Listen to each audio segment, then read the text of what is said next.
Hello, and welcome back to another episode of the Black Dental Reserve podcast. I'm your host, Dr. Bridget White, and today we're joined by Dr. Angela Austin. Dr. Austin is a board-certified pediatric dentist and founder of Alexandria Children's Dentistry.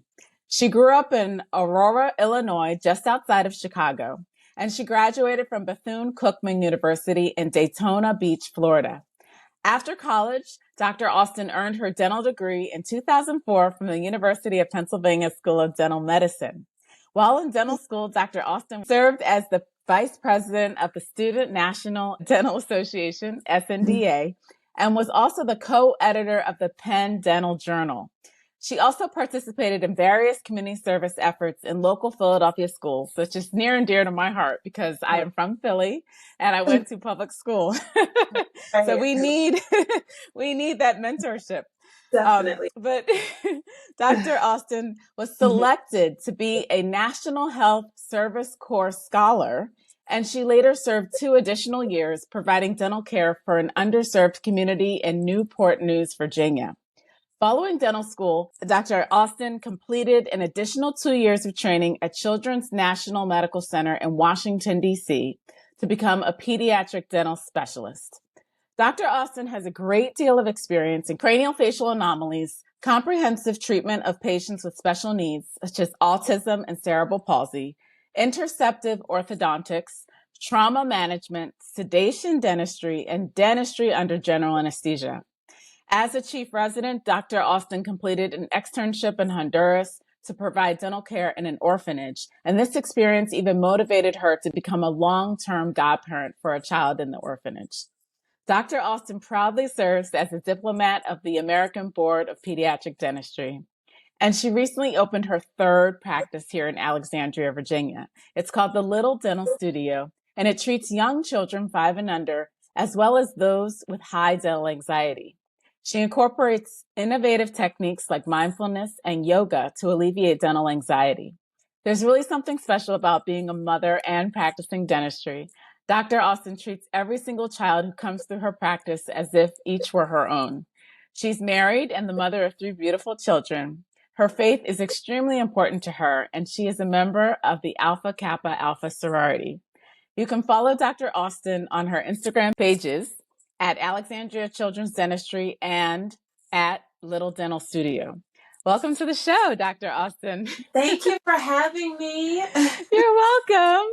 You're welcome, Angela. Dr. Austin, I am so glad that you are on here with me. You are, when I started considering ways to motivate our community to inspire young scholars to pursue dentistry, I thought of you immediately. You've done so many things. The National Health Service Corps alone says a lot about your character. Yeah. And then, your 3 little kiddos. I don't know how you have time to work because all their activities keep you busy. But seriously, tell us a little bit about yourself. Tell us how you became interested in dentistry. Okay, wow. Thank you for the introduction. I always kind of get confused as to what I've done in life, and hearing it, it's like, oh, wow, I remember that. So thank you for that. Dr. Angela Austin, people call me Dr. Angela in the office, board certified pediatric dentistry, mother of 3. My kids are 9 and 4, married. Like you said, I'm from Illinois, Midwest roots. Love the DMV area.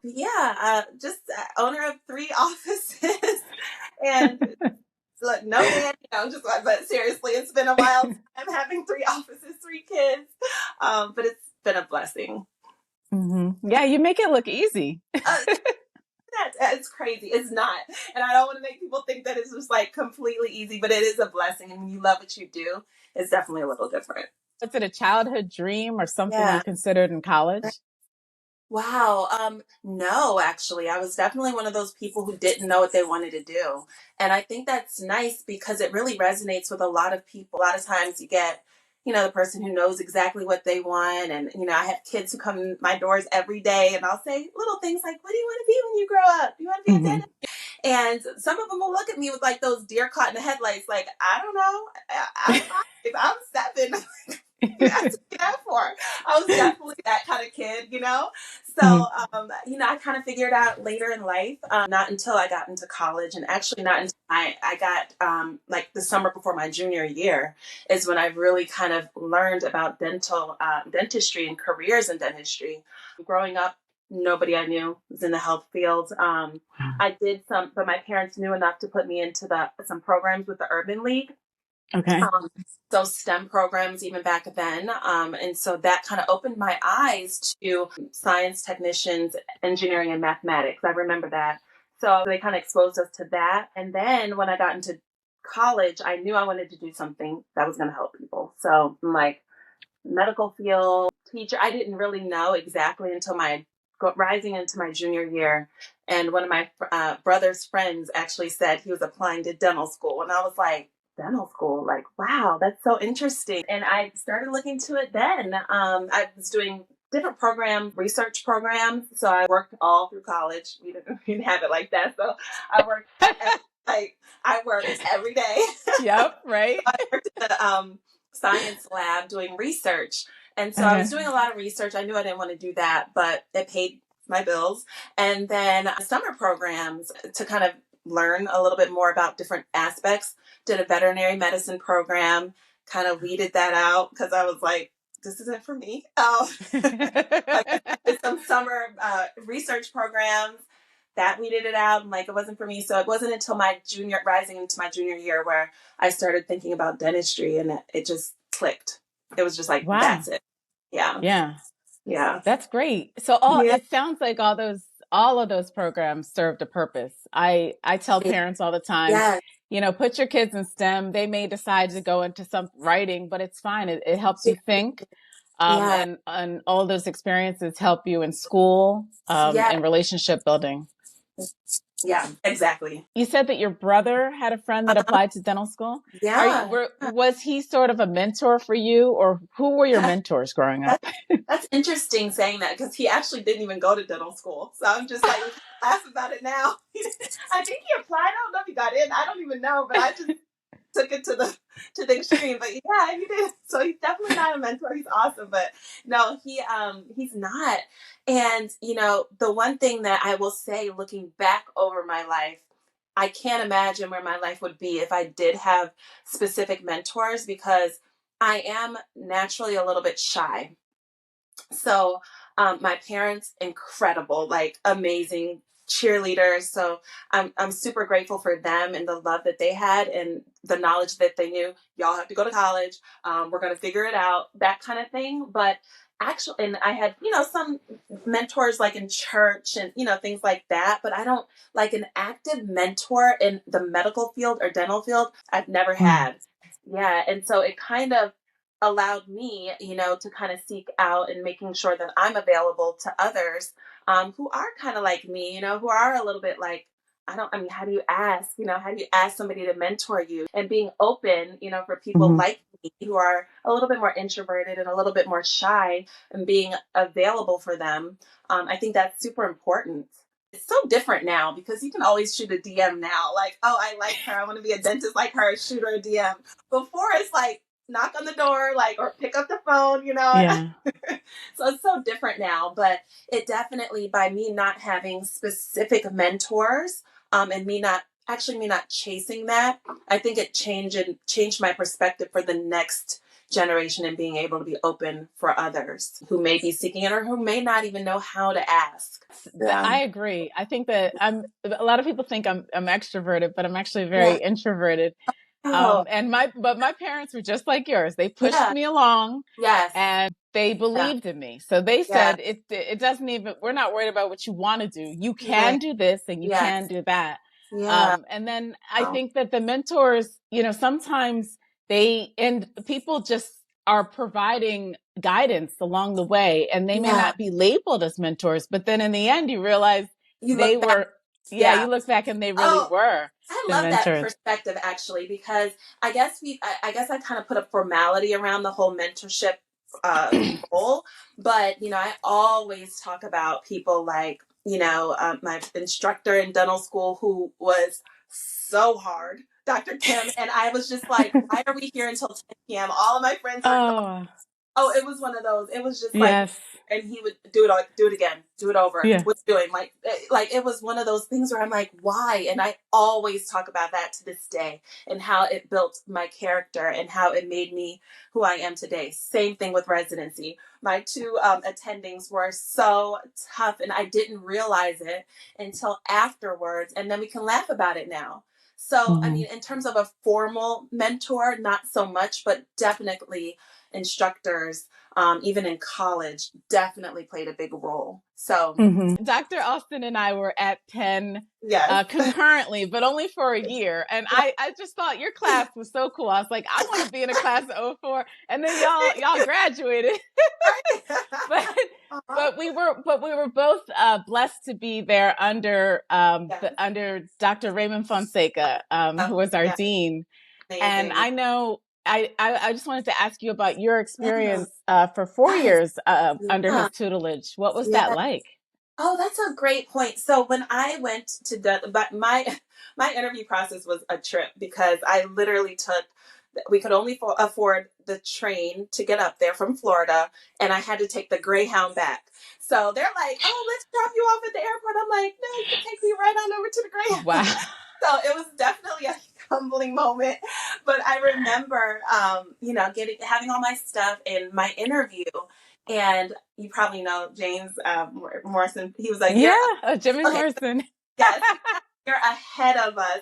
And he was so, oh my gosh, like you, like such a champion for us, and so he was actually there during my interview, and he was like, come on, we're gonna go to the dean's office. And I'm like, the dean, like what? Like he's gonna like talk to me? Like what? Like it was seriously like the most star-studded, it felt like, event. Like I couldn't believe that he would take the time to talk to me during my interview process. When you're at your most insecure, like I'm from a small Black college, I'm like, I'm here in the big leagues. I mean, this is, Ivy League. And for him to take the time out for me, that is definitely something I'll never forget. And just knowing, I mean, it just was almost normalized. Like, it's like a Mhm. Black dean, like, oh, it's just normal, but it's not. Yeah, And he made no. it so normal. He Like, was so cool, and he was oh, so debonair, yeah, suave. so I suave. loved it. I was telling my parents, I'm like, there's Dean Fonseca, and Yes, and then just like you said, Jimmy Morrison. He was yes, there when he was like a legend. I was yes, applying, and people were like, "Did you meet Jimmy Morrison?" And I was yes. like, "I haven't." So shout out So to funny. Dr. That Morrison. definitely. He took um, care of all of us. He made sure we were yeah. all good. Well, that's wonderful. And then you're saying in terms of your group leader in clinic, you Yes. felt, largely supported. You would never know. Like I thought I was the worst student on earth, but all in all, yeah. But I wasn't. Like he was. You take in certain people, and he really, wow. It's kind of like you laugh later, But he was like, no, he was just amazing. But yeah, no, it was great. I mean, I didn't realize that was great. He wasn't going to tell me. That's great that he really challenged you Challenge. to strengthen your skill set and prepare Yeah. you as a Yes. provider. In school, we think we're supposed to be experts already, right? So Right. somehow you're supposed to know how to drill the tooth Yes. automatically. You're supposed to know all the pathology of the body, but Thank you. everything is you have to learn. And then dentistry is a practice. Yes. So I felt the Yeah. same way. Those were Yeah. probably 4 of the most insecure years of my life. Whoa. And shout out to the patients who who are in the chair with us, just like, wait, what are we doing? I know. And then they're rooting for you though, right? They're like, there's Seriously, like I'm like, oh, it's like that Sally Field moment. Like, you like me, you you really like really like me. And it shows you though, it really shows you how important you are in someone's life, especially as the oral care me. Wow. provider. They see the dentist more often, typically, unless they have Health. prevailing health problems Yeah. than the regular doctors. I enjoy sort of being like a coach, like the Yeah. dentist is kind of coaching you along the way. And what you do at home is equally Right. important. Yeah. Good home habits. Right. You're starting with the kids. Yeah. You're their first provider. You're their Yeah. first experience. How did you decide on pediatric dentistry? Because as a student, it can be one of Right. the most overwhelming Yeah. rotations Yeah. because children are so Yeah. Yeah. special and sensitive to Yeah. behavior management. Honestly, I think for every pediatric dentist I've ever met, it's just almost like a calling. You gotta love it. Kids know. They know if you love them. They know if you're. And I honestly just think it was a calling. I knew I wanted to do something with kids. I knew if I wasn't doing this, I'd be a kindergarten teacher or, Oh, something, yeah, with children. It's just a calling. It's just something I honestly can't imagine myself doing anything else. So I applied to dental school. I don't know. It's just, I think, Penn is really big on specialties. So I kind of was just like, oh, okay. So there's other things besides, general dentistry. And it just clicked. It was just like, oh, of course I'm doing that. So I hmm wasn't that one who graduated, did something else and figured out. No, I knew like day one, I was like, this is something I can do and be with kids every day and make a difference that way. Oh, that's 100. I'm just so grateful that my life aligned this way. I really am. Yeah. I Well, really. it seems like it is your calling. I mean, you Oh, have yes. three young children, and Yes. you have just opened your Yeah. third dental Yes. practice, Yes. and it's Yeah. so beautiful. I've Oh, thank unfortunately I haven't been able to you. stop by, but I've Yes, been that's reading. right. Yeah. I see those little Yeah. pictures. Talk about what Little Dental Studio is about and what you're doing to help children with that high anxiety. So I started off the practice. I will have to say, when I started off being a practice owner, this is my 12th year, and with Alexandria Children's Dentistry. And I didn't set out to be, I didn't think it was going to be this big, honestly. I really thought, I just wanted to do something where I'm helping people. I could do it my way. I could take my time. So that's kind of why I opened a practice, honestly. I was just like, oh, I could just do it my way. So then it kind of just like got so big, and I was just completely shocked that it got as big as it did. I really did not set out. I thought I was gonna have a, 4 chair. I didn't think it was gonna be like this. So then we opened a second office in 2016. So that was 2011. Then 2016 we opened our second office just for the mere fact that I felt bad that people were waiting long and kids, the wait lists were so long. So I opened a second practice in Alexandria as well, just because I didn't want to expand that one office. There was no space. So we opened a second location in Alexandria.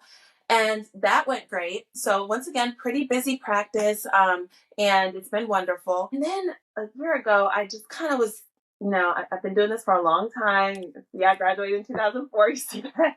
So I've been doing this for a long time. And as a business owner, I think what's important is for you to get into a business where you're seeing where you can help someone in terms of like what is lacking in the dental field, right? So practicing for 12 years the traditional way, as a pediatric dentist, seeing patients every 30 minutes to an hour, running 4 or 5 columns, it started to get to the point where I noticed there were kids that just needed more time. And I was just like, but I don't have enough time.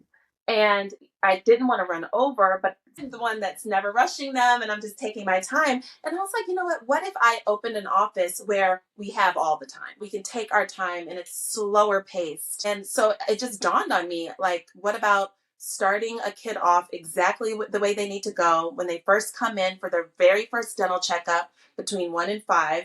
It's an experience that's curated by myself, the parent, and the patient. The parent knows their child the best. And I have obviously my dental expertise, and it's a trio. We all kind of come together to make that experience wonderful for the child. So when they first come in, it's not just the cleaning exam, fluoride kind of thing. It's more going in depth with airway. I see a lot of babies, so frenectomies and the little ones. And then like my bread and butter, the thing that really, really, really gets me going every day is turning that anxious child into a confident one.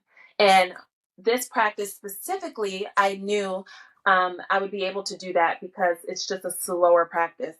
So we take our time. We have a lot longer appointment times if they need it. And so that doesn't mean that Alexandria Children's Dentistry isn't doing that.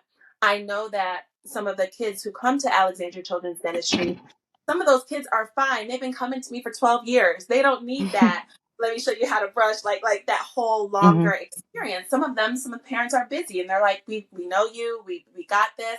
But some of those new experiences, and especially the ones who've had negative dental experiences in the past, I felt like I needed a specific office where I could just take my time. It's not a lot of kids in the waiting room. It's just a very slower practice where we curate it for each child. Yeah. So what can you tell us about some of those activities? I've seen Yeah. yoga. Yeah, yeah, that's like one of my favorite parts. Like I said, we definitely focus on airway. I really am loving the way pediatric dentistry is going. Dentistry in general, it's really we're really taking a whole full person as approach. So airway, we weren't looking at that 10 years ago. We just weren't. Know better, you do better. So we're looking at airway. We do stem cells. We take the primary tooth and we have a stem cell bank that we can bank them. And then the thing that I do like the most is mindfulness and yoga. I think it's really important, especially for those little ones, 5 and under, to kind of start out in a positive way.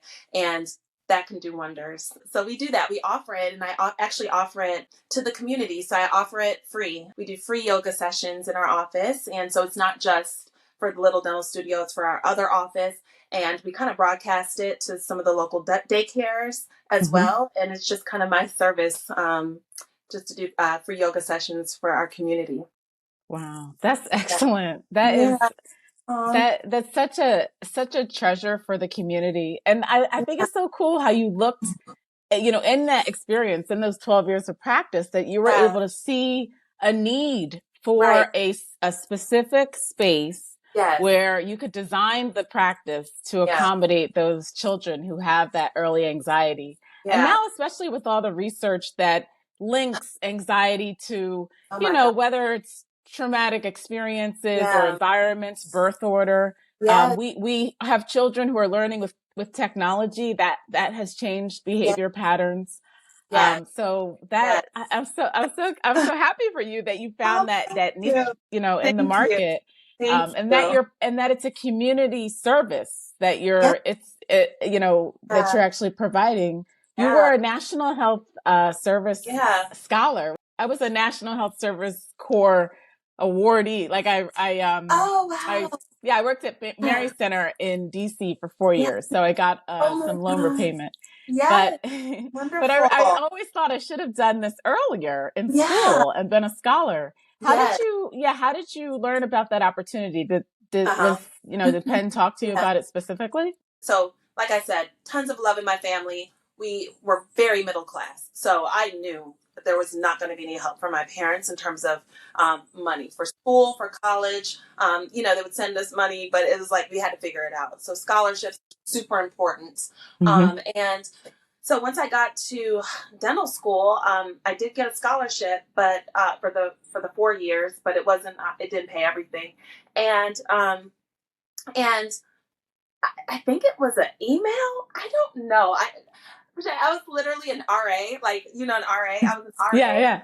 I did Good for everything you. in dental school to pay for whatever I had to pay. So I knew I saw something and I saw they were going to pay for everything. Like, let me sign up. It really was that. And then I I was just like, understand. look, and then I'm just like, okay. And then of course, wow, I'm giving back. Like everything just like tiered, made it better. But, Mm-hmm. the original, I think I got an email, I think. I'm not so sure. It was so long ago. But I just couldn't believe I got it. I was just Mm-hmm. like, because you know how expensive pen is Oh. and school is. So yeah, Mm-hmm. so trying to figure out ways to pay for that is so important. And there are so many other ways. I don't want to discourage anyone. You just have to put the work in because the money is out there. Believe me. Yeah. Because Oh, I certainly. right Yes. like, and I think that it's not going to come to you. But if you put your work out there and get those scholarships or grants, you can pay for college, dental school, etc. But yeah, I think it was an email, and then it was just such a wonderful experience. I did it for 2 years. I Okay. applied my going into my third and fourth year. Okay. So, Yeah, that makes sense. I mean, that's a huge chunk. yeah, I don't think Because I honestly don't know. It wasn't offered before then, so we were the okay. first class to get that. Yeah, that's what I tell Yeah. people now. I mean, we did, Dr. Austin and I didn't Oh have my, social media. There wasn't any no. kind of Mm, TikToking about no. National Service Corps. We Yeah. had to actually go to lecture in person and take Exactly. notes with a pen. Or a report or a tape Or a recorder. tape recorder. I know, with the little cassette and a battery. Oh goodness. Yes, Y'all yes. don't even know what you have It's at your crazy. disposal. But that's a big that's a calming part for Yes. parents. I Yeah. tell the parents, don't worry. There's a shortage of dentists in the United Yeah. States. We don't have enough dentists. Right. Yes, in an area like DC, you're going to see a lot of Yeah. dentists. But Yeah. then in Western Maryland, there Yeah. was a child that died from a dental Mm. infection, for Right. example.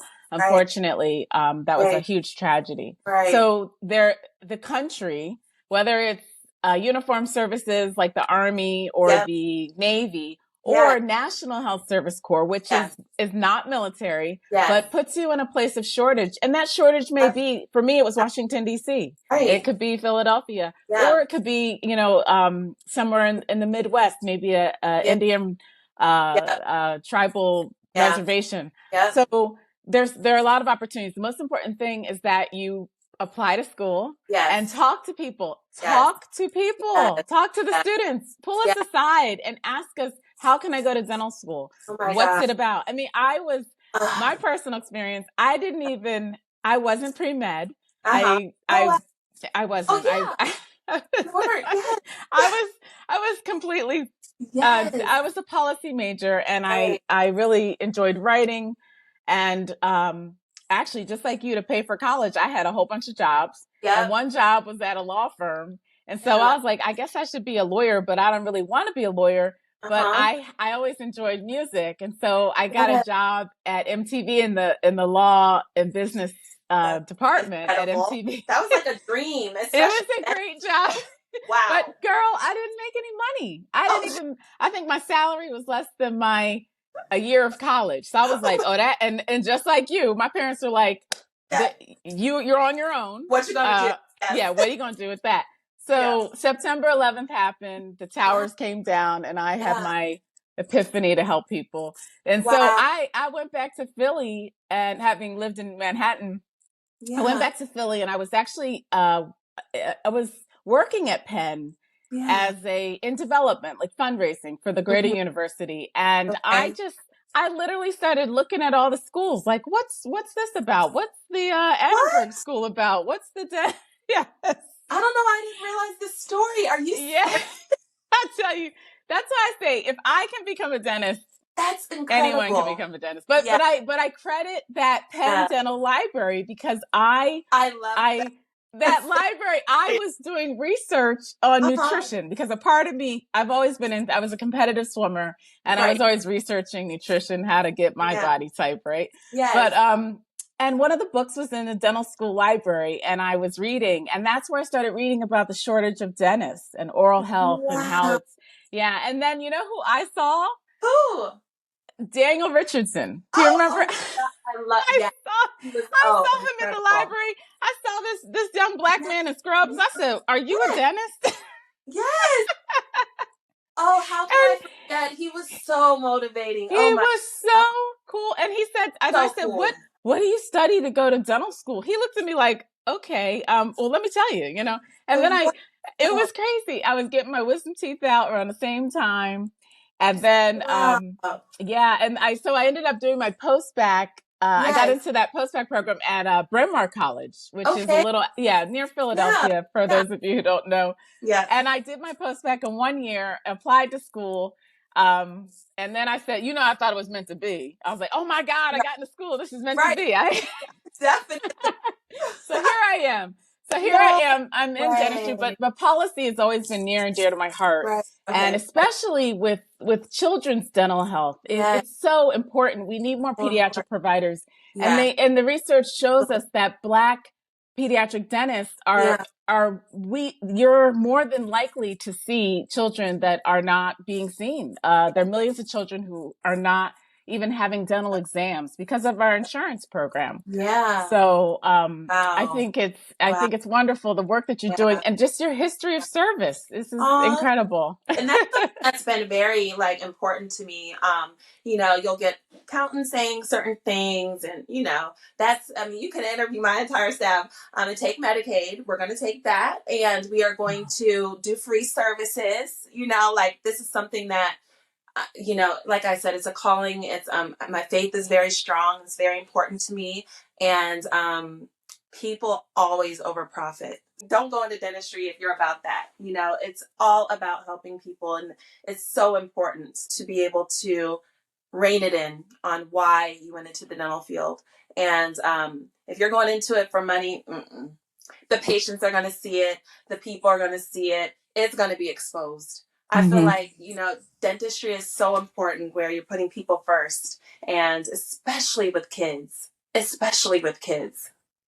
That is so good to hear you say that. Yeah. It's so important to say that, and really for people to hear providers Yeah. say that. And a lot of times, as providers, we're just consumers like everyone else, and we've Yeah. overpaid for school, and we're trying to Yes. start our families, Right. So and true. there's so much pressure, and Yeah. unfortunately, we don't have a lot of control. Even No.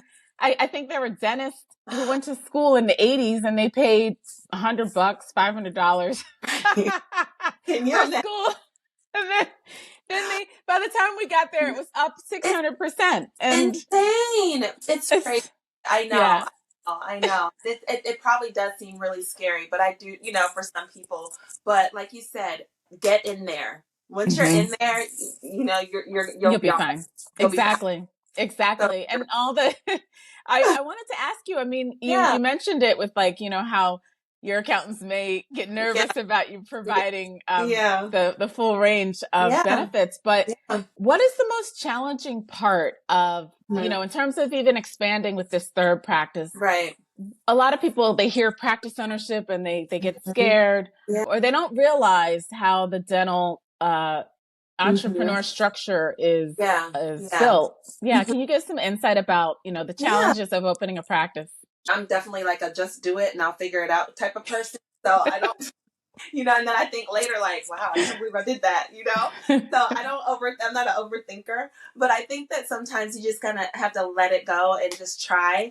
I worked for years before I opened a dental office. Sadly, without my dad passing away, I don't think I would have even had the funds to do that, because you had to have a certain amount for someone to even lease to me, and I didn't have that in my bank. It was like something crazy. I don't know if it was a racial thing, but it was one of those things where I had to, provide a lot of money to show that I was worthy of even leasing the space.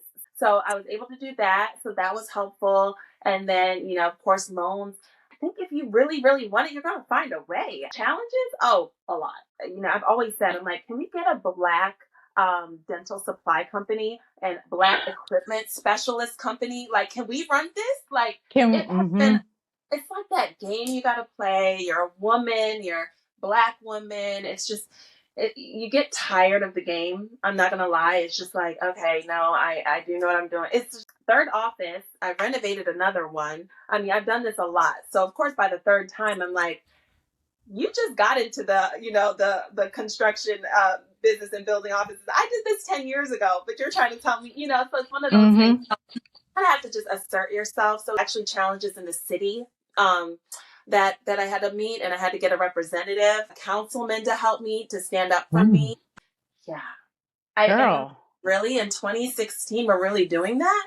I was kind of shocked, because a lot of times, you kind of you do the best that you can, and you think that that's enough, and you don't think about racial barriers. Like, you're just like, we're really doing that? I'm a whole dentist. I already have a whole practice. We're really you're really trying to stop this.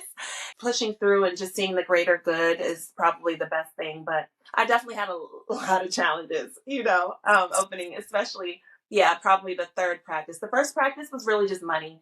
And that was a different time.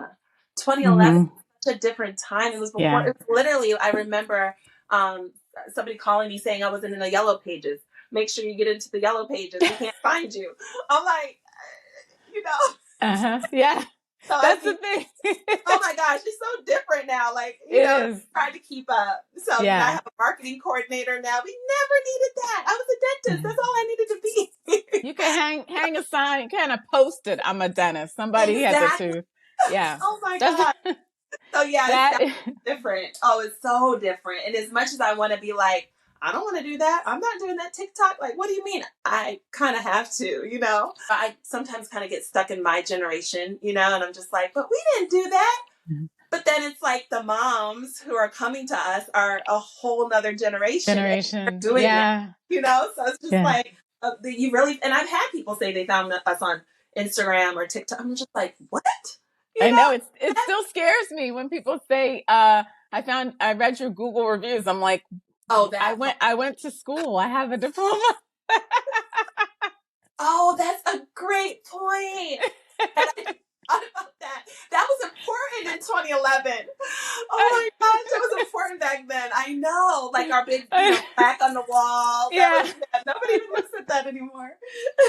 Oh my goodness. Well, I'm glad you mentioned these hurdles because especially I think as Black women especially, it is challenging and overwhelming to be in that space and to meet resistance and to keep your composure. And it's so good that you've had your faith to keep definitely. you, to move you through. But I think it's also important to talk about those challenges and let people know that it's not all unicorns and rainbows, but we are fully equipped and capable and we have resources. So if you have to call your congresswoman or have a lawyer on retainer, and he's a patient, brings his kid to there me you now, go. which is so wild. I was just like, oh my gosh, it just came full circle. But yeah, and I also wanted to add being a mother. We are limited in our time. I have to get home, to make sure the kids are fine. No matter what, you're a mom, and being a Black woman and a mother, like before I had kids, at my first office, I didn't have kids. So, I was up all night. I was like, okay, it's like, no, it's a cutoff. Like, you got to stop, Yeah. And the kids will stop you. They're like, they will mommy, stop you. mommy, mom. Yeah. I don't have the weekends. You don't have all of that. The time is so precious, and, and I want, and if you are like me, where you just give everything to everyone and it really can take a toll. So you kind of have to, there's times when I'm like all in on the practice and my husband really takes over. And then there's times when I'm like, oh, my kids really need me. They're doing this gymnastics, and I'm like all in there. And then I'm like hoping my office manager has it together, because you can't be everything everywhere at all times. And when you're a perfectionist, and most dentists are, you have to really we're trained to be perfectionists. Yes. Well, Dr. Austin, you're the example of, just adjust your crown, carry on. You're doing great things. I wanted to just hear your call to action. The Black Dental Reserve is all about recruiting, promoting, and really providing guided access for more Black students to become professional specialists like yourself, specialized dentists. And so what is your call to action to students as well as parents in our community? Wow. So the first thing I will say is leading by example. Our office specifically, it's just fun. I mean, it's just one of those places where the kids love to come. And when they see that, and then of course, Black children, when they see that when I come in the room, I don't think sometimes they realize, they're like, she's the dentist. I'm like, yeah, I'm the dentist. I look like you. Yeah. So, I think just that association, when we were younger, it wasn't a lot of that, and so not at all, Claire Huxtable, the Cosby Show, but like in our, like people that we would go to, no. So leading by example and giving it my all to every kid who comes in through our door, I think planting that little seed is a lot. Then I always participate in career days. So those are, they're pretty traditional way. So career days is really fun. And then just being a mentor, things like I said, come full circle. I had somebody reach out to me just to meet for coffee. She was in college at the time, and she was applying to dental schools, and somebody had told her about me, and I was in the throes of being a mom and a business owner, but I took the time and I went out and I had coffee with her. So now 6 years later, she's done dental school, done her pediatric residency. I see her resume and she's emailing me, and I just hired her, so she's going to be starting. Yes. Oh, wow. So it was one of those things Full where circle. full circle. So I'm super excited. She's going to be starting with us. And I think just being open, and now more than ever, like what you're doing is incredible. I have my office manager's son is really into it. So I'm trying to mentor him to become a dentist. He's in college now. He's working with us throughout the summer. I wanted to introduce him to you, actually. Oh, super. But those kind of experiences, and him telling his friends, like, you can do it. Now both her kids want to be dentists because they see me, and just being out there and just putting yourself out there. And I'm telling him all the time, you can send DMs to people. You follow pages, you just send it. You never know. A lot of people now, it's just that connection. It seems so far away because you don't know these people, but we're more connected than ever now. Yeah, there's so few of us. We got you. We got you. It's this. I always say the squeaky wheel gets the grease. Just keep. Right. Because even if sometimes you may contact a provider and they may not be able to, but they'll say, "Hey, I have a friend in Chicago. I grew up in. I did a program in Newport News. Did you go? Or you go to that school? Talk to Dr. So and so." Yes. And I think that's what community is about. I think that's what this younger generation has that we didn't have. Yeah. Like you said, we had the Huxtables, and they weren't even real. I know, and then look at that, all that controversy. Yeah. But you guys have, you can literally not just see the provider, but you can see the person behind the provider who is also into those activities. Maybe whether it's, having a strong faith or raising, her family, or likes to travel. You can see the lifestyles that we lead. And I think that makes it even more relatable. It really does. Yeah. Yeah, definitely. Just getting out of your comfort zone and just sending that text or that DM.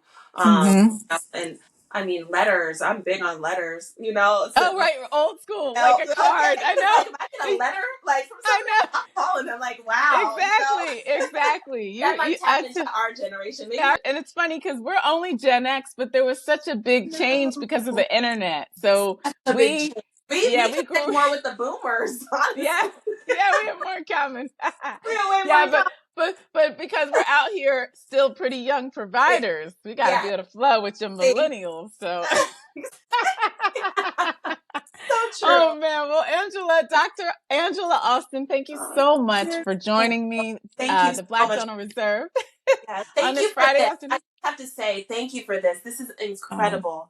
It's just so amazing what you're doing and how you're just seeing past now into future generations, and how it's just incredible what you're doing. And thank you so much. Yeah. Thank you. Representative Ayanna Presley, she said, sometimes you're doing the work as the ancestor. And that really sticks with me. Yeah, I was like, I never thought of it like that. Beautiful. It makes it more worthwhile. Yeah, because it should be easier for somebody coming behind us. And we see, just Jimmy Morrison and Daniel Richardson and Raymond Fonseca. So we're all in this community. So, well, have a great weekend with your little kiddos. So much. Thanks for having me. No problem. Dr. Angela Austin, we'll see you later.